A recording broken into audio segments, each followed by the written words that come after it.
عرفان صدیقی کہتے ہیں عمران خان کی رہائی بچوں یا بہنوں سے نہیں، ان کے اپنے طرز عمل پر منحصر ہے۔ نجی ٹی وی کے پروگرام میں گفتگو کرتے ہوئے سینئر لیگی رہنما اور سینیٹر عرفان صدیقی نے کہا کہ اگر عمران خان کے بچے پاکستان آ کر سیاست کرنا چاہتے ہیں تو وہ آئیں اور قانون کے دائرے میں رہ کر تحریک چلائیں تو کسی کو کوئی اعتراض نہیں ہوگا۔ انہوں نے واضح کیا کہ بانی تحریک انصاف کی رہائی نہ تو ان کے بچوں سے ممکن ہے اور نہ ہی بہنوں سے، بلکہ یہ معاملہ مکمل طور پر ان کے اوپر اپنے رویے اور طرز عمل پر منحصر ہے۔ عرفان صدیقی کا مزید کہنا تھا کہ بانی پی ٹی آئی اپنے بچوں کو سیاست میں لانے کے خواہاں ہیں اور اگر وہ قانون کے مطابق سرگرمیاں کریں گے تو انہیں اس کا حق حاصل ہے۔ تاہم رہائی جیسے معاملات سیاسی دباؤ یا خاندانی اثر سے نہیں بلکہ قانونی دائرے میں رہتے ہوئے فیصلہ پاتے ہیں۔ لیگی رہنما نے خیبر پختونخوا کی موجودہ سیاسی صورتحال پر بات کرتے ہوئے کہا کہ صوبے میں حکومت کی تبدیلی کی کوئی بات زیر غور نہیں اور پیپلز پارٹی اس وقت اتحادی جماعت کے طور پر حکومت کا حصہ ہے۔ ان کا کہنا تھا کہ صدر آصف علی زرداری ایک مدبر اور تجربہ کار رہنما ہیں جنہوں نے ریاست کے سربراہ کی حیثیت سے کسی قسم کی رکاوٹ پیدا نہیں کی بلکہ حکومت کو مضبوطی سے آگے بڑھنے کا موقع دیا ہے۔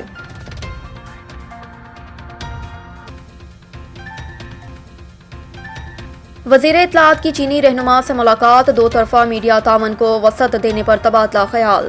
وفاقی وزیر اطلاعات عطا اللہ تارڑ اور C P C central committee کے پبلسٹی ڈپارٹمنٹ کی ڈپٹی ہیڈ وزیر اور پارٹی سیکریٹری برائے national radio and television administration China NRTA Cao Shumin کے درمیان ملاقات ہوئی۔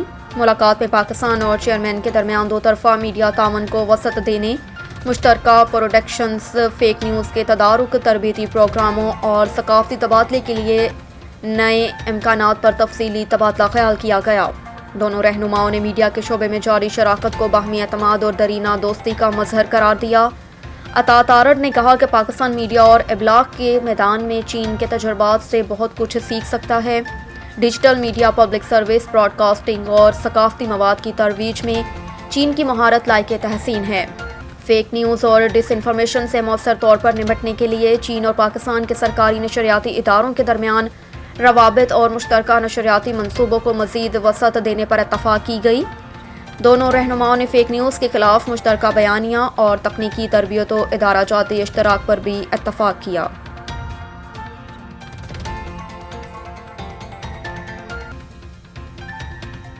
سپریم کورٹ نے بچے کا ماہانہ خرچ 25,000 مقرر کرنے کے خلاف اپیل مسترد کر دی۔ سپریم کورٹ میں مختلف فیملی میٹرز کے دوران چیف پاکستان نے اہم ریمارکس دیے، جبکہ سپریم کورٹ نے ماہانہ خرچ 25,000 مقرر کرنے کے فیصلے کے خلاف اپیل مسترد کر دی۔ چیف جسٹس یحییٰ آفریدی نے کہا کہ فیملی میٹرز میں معاوضوں کی ادائیگی کی اپیلیں سپریم کورٹ میں نہیں آنی چاہیے، نچلی عدالتیں معاوضہ طے کر دیں، معاملہ ختم ہونا چاہیے۔ چیف جسٹس کا کہنا تھا کہ معاوضوں کی ادائیگیوں کی رقم میں سپریم کورٹ نہیں پڑے گی۔ وکیل درخواست گزار نے کہا کہ چھوٹے بچے کے لیے 25,000 ماہانہ خرچ بہت زیادہ ہے۔ اس پر جسٹس شکیل احمد نے ریمارکس دیے، اپنا بچہ ہے تو 25,000 کچھ زیادہ نہیں۔ عدالت نے ماہانہ خرچہ 25,000 مقرر کرنے کے فیصلے کے خلاف اپیل مسترد کر دی۔ چیف جسٹس یحییٰ خان آفریدی کی سربراہی میں 2 رکنی بینچ نے سماعت کی۔ نتن یاہو کا دعویٰ، اسرائیل جانتا ہے کہ ایران کا انتہائی افزودہ یورینیم کہاں دفن ہے۔ اسرائیلی وزیر اعظم نتن یاہو نے دعویٰ کیا کہ ان کو ایران کے افزودہ یورینیم کے مقام کا علم ہے۔ امریکی ٹی وی کو انٹرویو میں نتن یاہو نے اس یقین کا اظہار کیا کہ انہیں نہیں لگتا اب ایران جوہری پروگرام کو آگے بڑھائے گا۔ انہوں نے دعویٰ کیا کہ اسرائیل جانتا ہے کہ ایران نے انتہائی افزودہ یورینیم کہاں زیر زمین دفن کیا ہے۔ امریکہ اور اسرائیل کے حملوں کے بعد ایران اب خوفزدہ ہے۔ اسرائیلی وزیر اعظم کا کہنا تھا کہ ایرانی سمجھتے ہیں جو کچھ امریکہ اور اسرائیل نے ایک بار کیا وہ 2-3 بار بھی کر سکتے ہیں۔ ایرانی اب خوفزدہ ہیں۔ اس کے علاوہ اسرائیلی وزیر اعظم نے غزہ میں 60 روزہ جنگ بندی معاہدہ جلد ہونے کا امکان بھی ظاہر کیا۔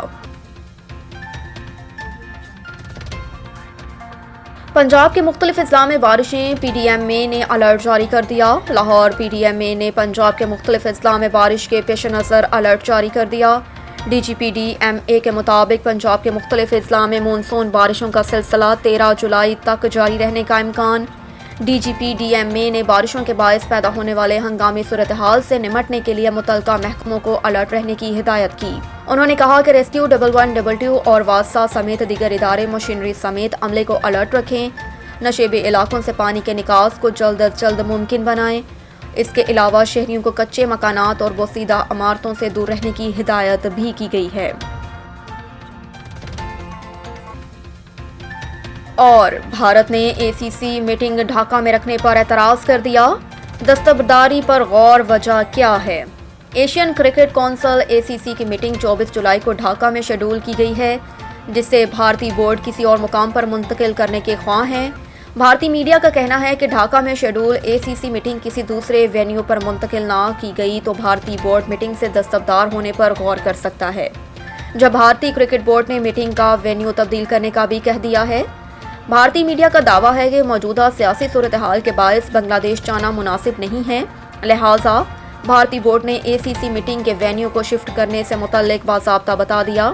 یہاں پر یہ بات بھی قابل ذکر ہے کہ اس سے قبل بھارتی بورڈ اگست میں بنگلہ دیش میں سیریز بھی ملتوی کر چکا ہے۔